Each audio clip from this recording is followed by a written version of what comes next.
This is the all-new Mercedes-AMG GLE 63S 4MATIC Plus Coupe.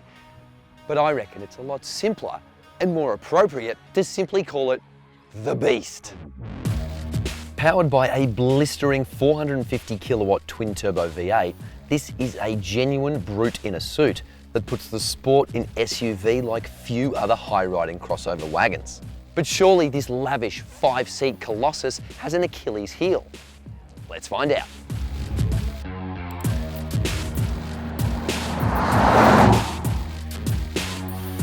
Priced from an eye-watering $225,500, the new Mercedes GLE flagship is more expensive than before. But it brings more technology, more luxury, and of course, a lot more power into play. The headline act of this mega Mercedes is undoubtedly this 4-litre bi-turbo V8 engine, which belts out around 600 horsepower. And like all good AMGs, the bloke who single-handedly built it signs his name on it too. But when you're not blasting down to the shops at warp speed, new fuel-saving features such as a 48-volt mild hybrid system and engine cylinder deactivation can reduce fuel consumption. Intensity and intelligence. I like that. Exterior AMG upgrades include big black 22-inch alloy wheels shod with super sporty Yokohama Advan tyres, and there's also a re-sculpted front fascia.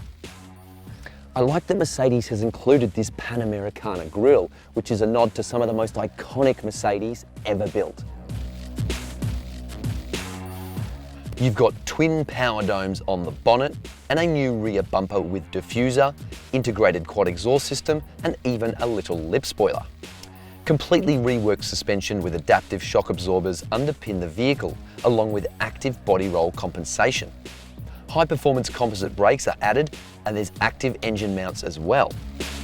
What does that mean? Well, under here, there's a dynamic support structure that firms up for better handling in track mode and loosens for more refinement when you're on the road.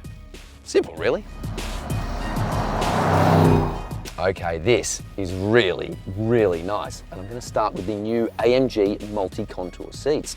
They're finished in a unique Napa leather and microfiber finish, and they have next level adjustability.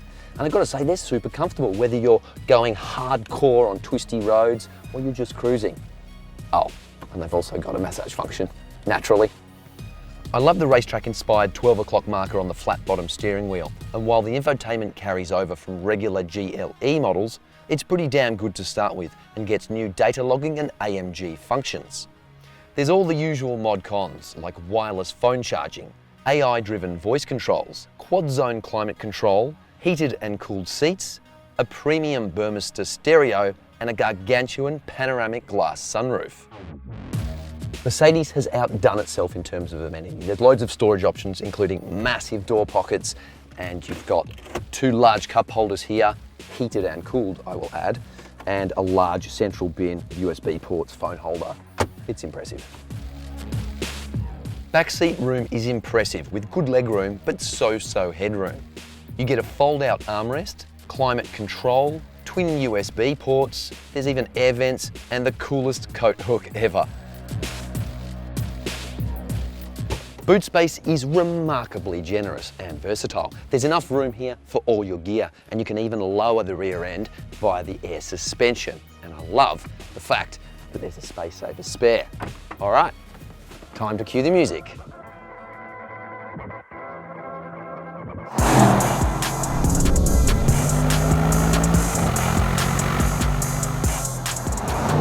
If there is a downside to driving this car, so far, I'm yet to find it. And I gotta say, that rhythmic, gravelly V8 makes the whole experience seriously special.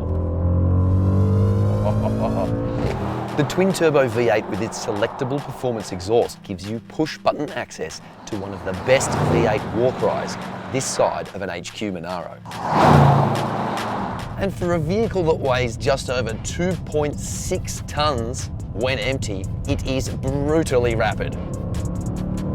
The official 0 to 100 km/h sprint is claimed to take less than 4 seconds, with a top speed of 280 km/h.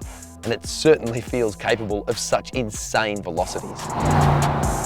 While there's no denying the AMG's straight line speed, the overweight SUV actually has good driving dynamics too. The upgraded suspension and all the electronic gizmos help reduce body roll in corners and make it very quick point to point. Okay, so it's no hot hatch, but it comes damn close. This car is hugely satisfying to throw into corners and then blast out V8 guns blazing. This is epic. The 9-speed auto does a great job under duress and is also very smooth and refined at pedestrian speeds. In fact, the whole package is still relatively compliant when plodding around. Just slot it into the comfort setting and Bob's your uncle. You'll still feel bumps and lumps in the road, but the way this overpriced, overpowered SUV defies physics in corners makes it a remarkable feat of engineering. And with such a huge breadth of capability, there's not a lot to complain about here. Its arch rival, the BMW X5M, is a hugely competent machine that's just as quick, slightly cheaper, and has even more power. But the Mercedes-AMG offers more torque and a longer 5-year warranty.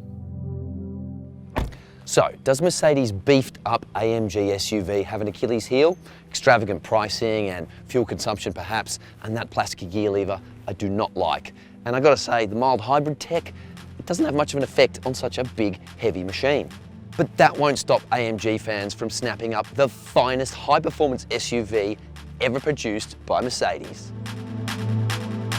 Thanks so much for watching. We hope you enjoyed that. You can check out more videos here and here, or on the Car Sales YouTube channel. And if you want all the news up to date when we're publishing new stuff, don't forget to subscribe.